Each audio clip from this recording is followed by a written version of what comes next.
नमस्कार, राम राम दोस्तों, मेरा नाम है संदीप। आप सभी के बीच इस बार मैं फिर से आया हूँ अपनी एक बहुत ही अद्भुत यात्रा के साथ। लास्ट वीक मैं एक सीरीज़ देख रहा था जिसका नाम था सर्वम शक्तिमयम। स्टोरी लाइन बड़ी सिंपल थी, मगर इसका इंटरेस्टिंग पार्ट था कि इसके अंदर भारत में जितने भी शक्तिपीठ हैं उनके बारे में बहुत डिटेल से एक स्टोरी में पिरो के कहानी बनाई गई है। मैंने सोचा कि क्यों नहीं इस बार इस तरह की कहानी पर काम किया जाए और जाके अलग अलग शक्तिपीठों में जाके उनकी कहानियों के बारे में जाना जाए। और मुझे बहुत अच्छा लगा कि ये प्लान बहुत इजी बन गया। और अब मैं आपको पूरी कहानी के बारे में बताता हूँ कि कैसे मेरी यात्रा रही और क्या क्या मैंने देखा जाना।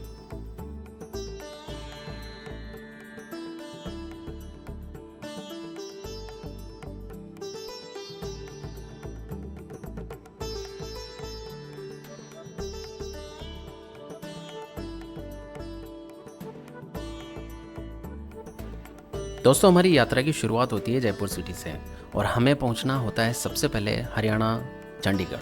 क्योंकि ये पंजाब हरियाणा की कैपिटल है तो हमारी शुरुआत का जो सबसे पहला पॉइंट है वो हरियाणा सेक्टर 13 में मनसा देवी का मंदिर था।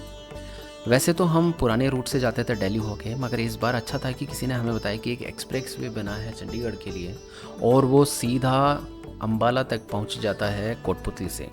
तो मैंने ज़रा सा पता किया तो पता चला कि ये एक ट्रांस हरियाणा नाम का एक एक्सप्रेस वे है जो मोर देन 250 किलोमीटर का है और पूरा कंप्लीट वर्किंग कंडीशन में है। तो मुझे बहुत अच्छा लगा कि एक एक्सप्रेस वे और मिल गया है हमें जम्मू तक या चंडीगढ़ तक अप्रोच करने के लिए। ये 6 लेन जितना चौड़ा और सुपर कूल हाईवे है। अभी कुछ फैसिलिटीज़ इसमें कम हैं, मगर बहुत डिसेंट रोड लगा मुझे। गाड़ी चलाने का तो अपना ही मज़ा यहाँ था। रास्ते में सारे ही जो रेस्ट एरियाज़ है वो काम नहीं कर रहे थे, मगर फिर भी कुछ कुछ जगह ऐसी थी जहाँ पर अच्छे रेस्ट एरियाज़ थे, खाने पीने की भी फैसिलिटीज़ हैं। अगर आपको लगे ऐसा तो थोड़ा आप वॉच करते जाएं या किसी से पूछ लें। देन अदरवाइज़ ये हाईवे पूरा सेफ़ है। नेटवर्क थोड़ा सा कहीं कहीं चला जाता है, अदरवाइज़ बेस्ट ये हमारा रूट रहा चंडीगढ़ तक पहुँचने का। तो दोस्तों, हमारी जो धार्मिक यात्रा है उसकी सबसे पहला जो पड़ाव हमारा आता है वो आता है चंडीगढ़ में सेक्टर 13 में बना मनसा देवी का मंदिर, जो लगभग 200 साल पुराना है और 100 से भी ज़्यादा एकड़ एरिया के अंदर फैला हुआ है। कहा जाता है दोस्तों कि इस मंदिर का निर्माण तब हुआ जब देवी सती के जो अलग अलग अंग गिरे उनमें से मस्तिष्क का अंग जो था वो यहाँ गिरा, इसलिए इसे मनसा देवी बोला जाता है। ये जो मंदिर है इसका जो निर्माण है वो कभी मणि माजरा जो जगह है हरियाणा के अंदर, वहाँ के महाराजा गोपाल सिंह ने साल 1811 से लेकर साल 1815 के बीच में करवाया। और इसके बाद भी इस मंदिर में अलग अलग जो छोटे बड़े मंदिर हैं, महाराजा ऑफ पटियाला ने भी एक शिवालय यहाँ बनवाया और बहुत सुंदर कैंपस बनाया हुआ है जिसके अंदर आपको लगभग सारी फैसिलिटीज़ मिलेगी, खाने ठहरने पीने की, और इवन एजुकेशनल इंस्टीट्यूशंस भी इसके अंदर बने हुए हैं।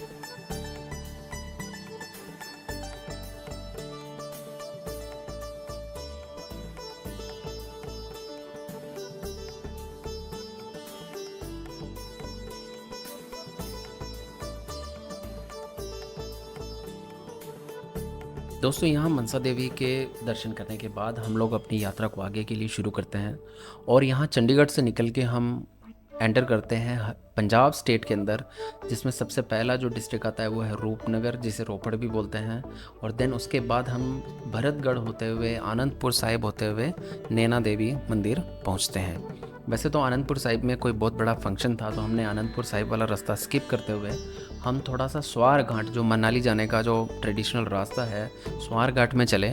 और देन ये पहाड़ों वाला जो रास्ता है इसको हमने लिया क्योंकि इस पर कोई भी ट्रैफिक नहीं था।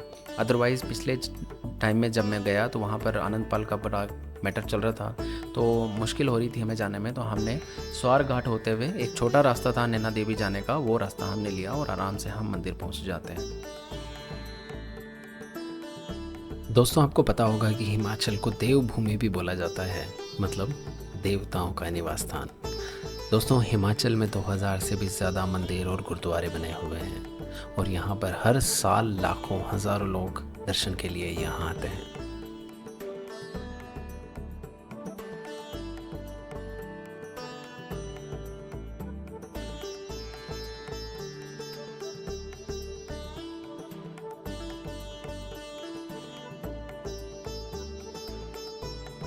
यात्रा करते हुए दोस्तों दोपहर तक हम पहुंचते हैं नैना देवी।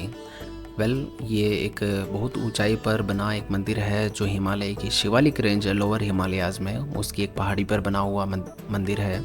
यहाँ से आप अगर देखें तो आपको भाखड़ा नंगल डैम इजीली यहाँ से विजिबल होता है। बहुत बड़ा ये वाटर रिजर्वायर है। वैसे कहा जाता है कि जो मान्यताएं हैं इस जगह की वो ये है कि यहाँ सती के नैन गिरे थे, इसे इसलिए इस मंदिर को नैना देवी बोला जाता है।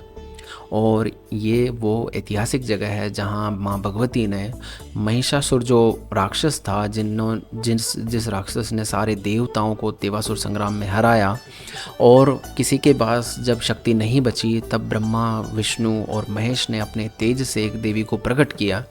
और इस देवी के पास सिंह थे, अद्भुत भुजाएं थी, अद्भुत अस्त्र थे, और देवताओं ने वर्षों तक तपस्या करके देवी को मनाया कि देवी आप इस राक्षस से लड़िए और राक्षसों का राज खत्म करिए, हमारा स्वर्ग हमें वापस दिलाइए।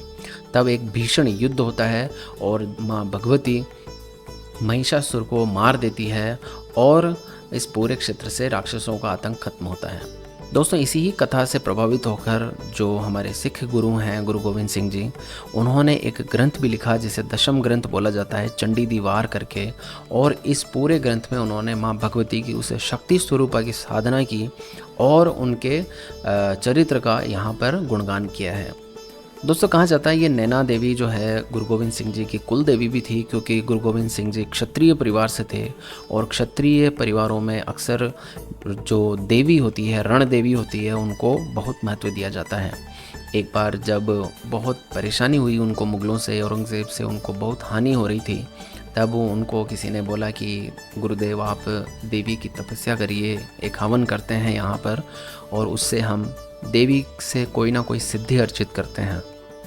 उस समय में अज्ञानतावश जो भी पंडित थे उन्होंने हवन करवाया और काफ़ी समय तक जब कोई रिज़ल्ट नहीं निकला, वो भक्ति ना प्रकट हो सकी, तो गुरुजी को एक तरह से गुस्सा आया और उन्होंने उन पंडितों को बोला कि आपने देवी भगवती के सार को, सिद्धांत को समझा ही नहीं, और उन्होंने सारी हवन सामग्री इसी हवन कुंड में डाल दी।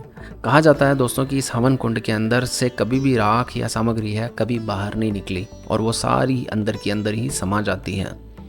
दोस्तों, जब गुरु गोविंद सिंह जी ने पूरे हवन सामग्री को एक साथ डाल दिया, तब उनको ऐसा बताया गया कि उनको ऐसा आभास हुआ देवी शक्ति का, और उन्होंने कहा कि मैं स्वयं आकर किसी को भी नहीं मारने वाली हूँ, मैं आपको यही बता रही हूँ कि आप अपने पास शस्त्र रखिए और ये शस्त्र ही मेरा प्रतीक है और इन शस्त्रों में मैं आपके साथ निवास करूँगी। कहानियों में ऐसा भी बोला जाता है दोस्तों कि जब महिषासुर का मर्दन हुआ था तब श्री गुरु गोविंद सिंह जी ने भी उनके साथ युद्ध लड़ा था पूर्व जन्म के अंदर, और वही शक्तियाँ देवी ने कहा था उस समय कि जब आप कलयुग में अवतरण लेंगे तब मैं आपके अंग संग रहूँगी। ऐसा मैंने सिख जो हमारे गुरु हैं उनकी कथाओं में मैंने सुना है। और कृपाण और खंडा, दो अस्त्र भगवान भगवती जो है उन्होंने गुरु गोविंद सिंह जी को अर्पित की और कहा कि आप इनको अपने अंग संग रखिए, मैं इन्हीं के रूप में आपके साथ रहूँगी और आपकी सदा रक्षा करूँगी।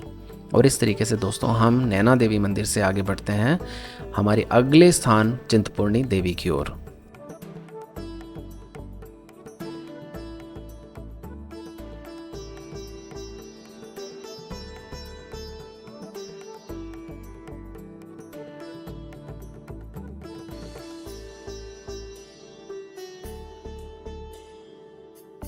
दोस्तों, नैना देवी के दर्शन करने के बाद हम लोग निकलते हैं चिंतपूर्णी देवी के लिए, जिसके लिए एक बहुत छोटा सा रास्ता था भाखड़ा नंगल डैम होते हुए।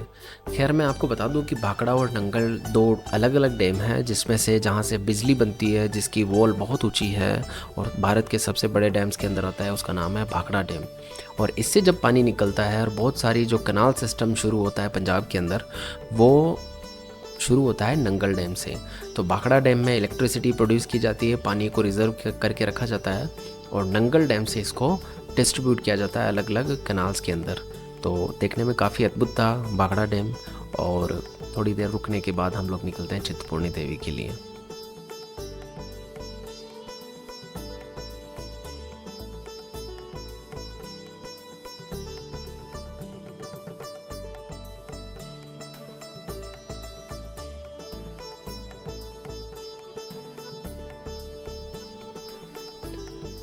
दोस्तों ये भाखड़ा डैम वही डैम है जिससे पंजाब, हरियाणा, राजस्थान की बहुत सारी नहरों को पानी मिलता है।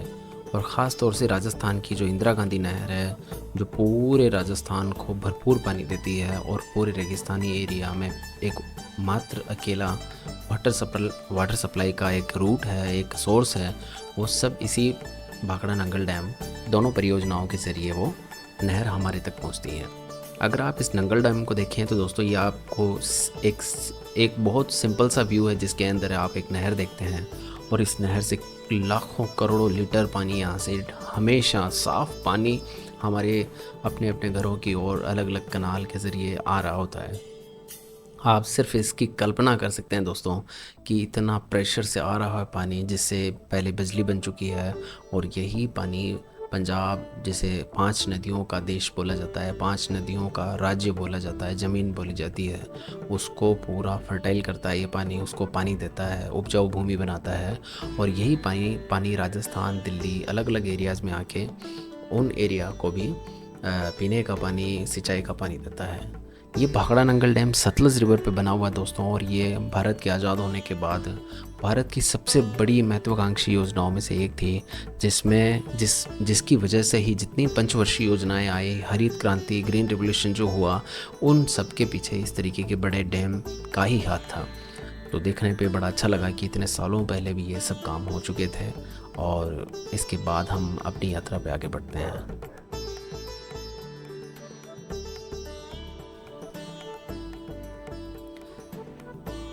नंगल डैम के बाद हम आगे का रास्ता जो धर्मशाला को जाता है वाया कांगड़ा, इस रोड पे हम आते हैं। कहने को तो ये हाईवे है, मगर ये एक अच्छा खासा वेल मेंटेन्ड एक डबल लेन रोड है जिसके ऊपर डिवाइडर नहीं है, और पहाड़ों में आप चलते हुए कांगड़ा डिस्ट्रिक्ट की ओर बढ़ते हैं और यह रास्ता मेनली जा रहा होता है धर्मशाला की ओर। सो दोस्तों ये कांगड़ा वैली आ गई है फाइनली, और इसी के अंदर है हमारा अगला जो देवी स्थान है जिसका नाम है चिंतपूर्णी देवी।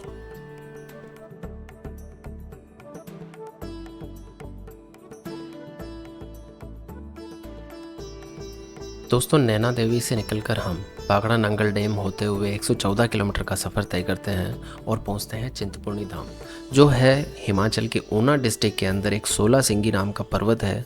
उसकी ऊंचाई पर कम से कम 900 साढ़े 900 मीटर की हाइट है, वो उसकी एक चोटी पर बना हुआ है देवी चिंतपूर्णी का मंदिर।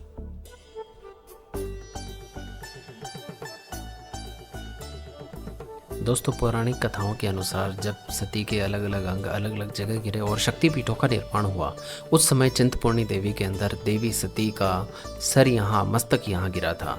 और इससे जुड़ी हुई अलग अलग कहानियाँ, अलग अलग कथाएं भी हैं दोस्तों, जिसमें कहा जाता है कि चिंतपूर्णी देवी असल में छिन्नमस्ता या छिन्नमस्तिका देवी का ही रूप है, जिसमें आपने एक देवी को देखा होगा जो अपनी गर्दन को काट के अपने साथ में 2 जो देवियां होती है उनको अपना रक्त पिला रही होती है।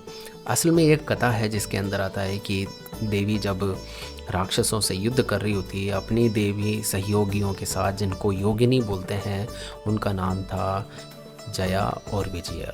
ये जया और विजया इनके साथ युद्ध में होती है और पूरा युद्ध होने के बाद भी इनके उग्र रूप को शांति नहीं मिलती है और इनको रक्त की प्यास लगती है। तो देवी इनका रक्त की प्यास बुझाने के लिए अपने मस्तक को काट देती है और जया विजया को अपना रक्त पिलाती है।